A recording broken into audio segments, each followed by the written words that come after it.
कक्षा 12वीं, विषय भौतिक शास्त्र। वेस्लियन स्कूल के यूट्यूब चैनल के माध्यम से आज हम पढ़ते हैं एटम्स, परमाणु के बारे में। 12वां अध्याय जो है, ठीक है, इसमें हम देखते हैं कि अल्फा कण का प्रकीर्णन क्या होता है। अल्फा कणों के प्रकीर्णन का प्रयोग,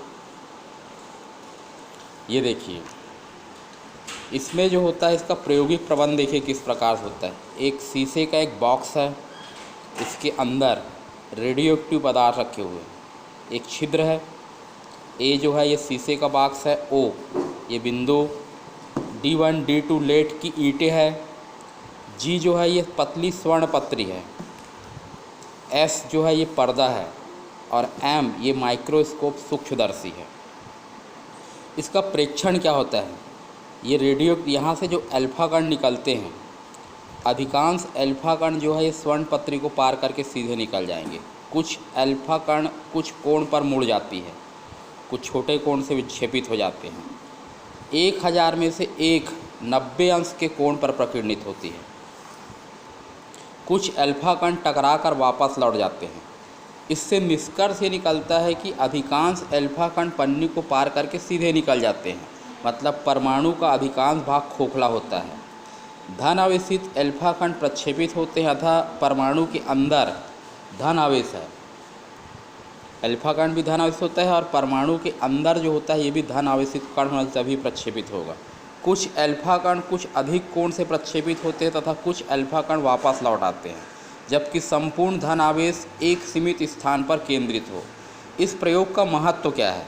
रदरफोर्ड के प्रयोग से इस बात की जानकारी मिलती है कि परमाणु का संपूर्ण धन आवेश एक सीमित स्थान में केंद्रित होता है, जिसको हम बोलते हैं नाभिक। रदरफोर्ड का परमाणु मॉडल क्या है? परमाणु के समस्त द्रव्यमान और समस्त धन आवेश उसके केंद्र पर बहुत ही छोटे से भाग में, जिसे नाभिक, न्यूक्लियस कहते हैं, सकेंद्रित रहते हैं।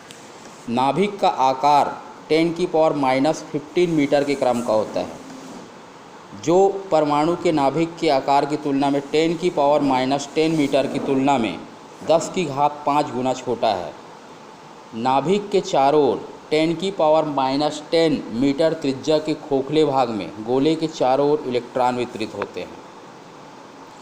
परमाणु के समस्त इलेक्ट्रॉन का कुल ऋणावेश नाभिक के धन आवेश के बराबर होता है। इस प्रकार परमाणु जो है ये विद्युत रूप से उदासीन होता है। ठीक है, परमाणु के अंदर इलेक्ट्रॉन स्थिर नहीं होते, अपितु वृत्ति मार्ग में नाभिक के चारों ओर गति करते रहते हैं। वृत्ति मार्ग में गति के लिए आवश्यक अभिकेंद्र बल नाभिक के धन आवेश और इलेक्ट्रॉन के मध्य लगने वाले आकर्षण बल से प्राप्त होता है। यदि इलेक्ट्रॉन स्थिर रहते तो स्थिर विद्युत आकर्षण बल के कारण वे नाभिक में समा जाते, जबकि ऐसा नहीं होता है। ये है रदरफोर्ड का परमाणु मॉडल। अल्फा कणों के प्रकीर्णन के लिए हम यहाँ पर पढ़े हैं इसको। अल्फा कण,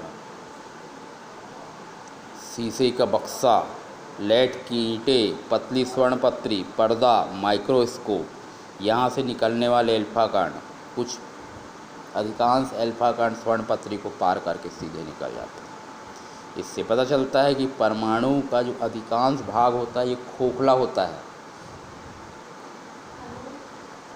अल्फा कणों का प्रकीर्णन 90 अंश से अधिक कोण पर यहाँ पर प्रकीर्णन।